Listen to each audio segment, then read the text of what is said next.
La situación internacional a hoy 28 de febrero, Ginebra, revela una aceleración significativa de las dinámicas de confrontación estratégica en torno a Irán, configurando un escenario de inestabilidad cuya trascendencia excede ampliamente el marco regional. Aunque subsisten instancias de negociación indirecta, Ginebra, los indicadores militares, diplomáticos y comunicacionales sugieren que la resolución política del conflicto se encuentra en su última fase. El gran despliegue militar de Estados Unidos, en coordinación con Israel, ha alcanzado una magnitud inédita desde la invasión de Irak en 2003.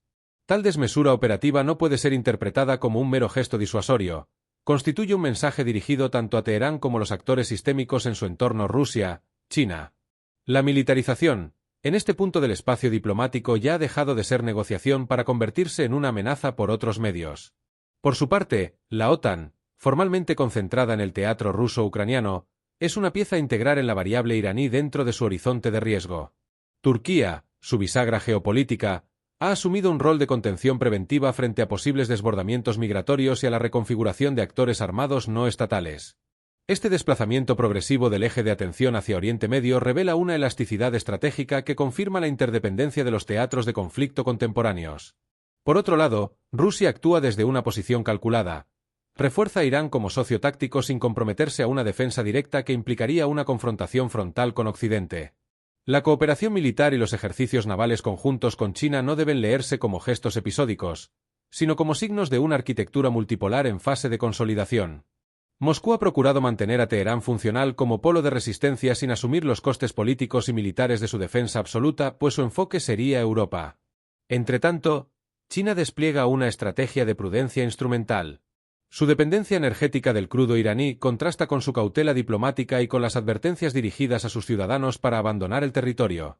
Pekín se guarda la confrontación, pero tampoco puede permitirse la desestabilización de una ruta energética crítica.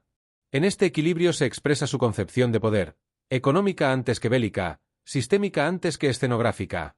Desde una perspectiva de alta política, el observador atento advertirá que estos movimientos no constituyen una secuencia fortuita de acontecimientos.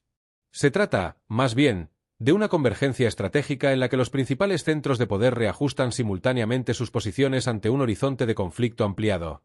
La causalidad estructural y no el azar rige esta apuesta de coreografía geopolítica. En este marco, la reciente divulgación parcial de archivos vinculados al caso Epstein no debe ser comprendida únicamente como un acto de transparencia.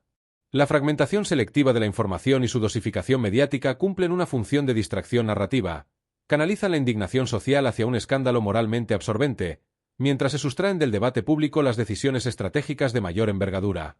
La política contemporánea no se limita a administrar territorios, sino que gestiona percepciones. Así, bajo el velo de la indignación ética, se configura un escenario de confrontación cuyo epicentro inmediato sería Irán, pero cuyo alcance estructural compromete no solo la arquitectura de seguridad europea, sino los propios fundamentos históricos y espirituales del continente. Europa no se halla ante una mera amenaza geopolítica, sino ante una crisis que incide sobre su identidad civilizatoria, edificada sobre el orden cristiano que dio forma a su concepción del derecho, de la persona y de sus naciones.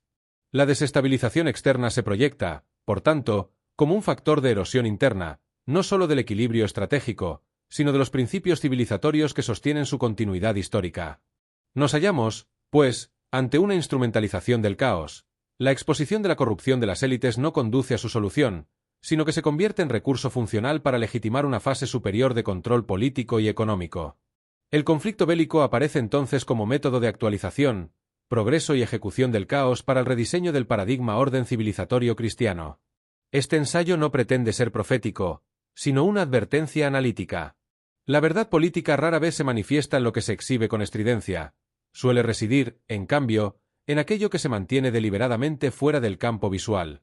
La historia no se escribe únicamente en los frentes de batalla, sino las estratagemas ocultas que permiten que esos frentes sean aceptados como inevitables. Que Dios nos ayude. Autor, Mar Mounier.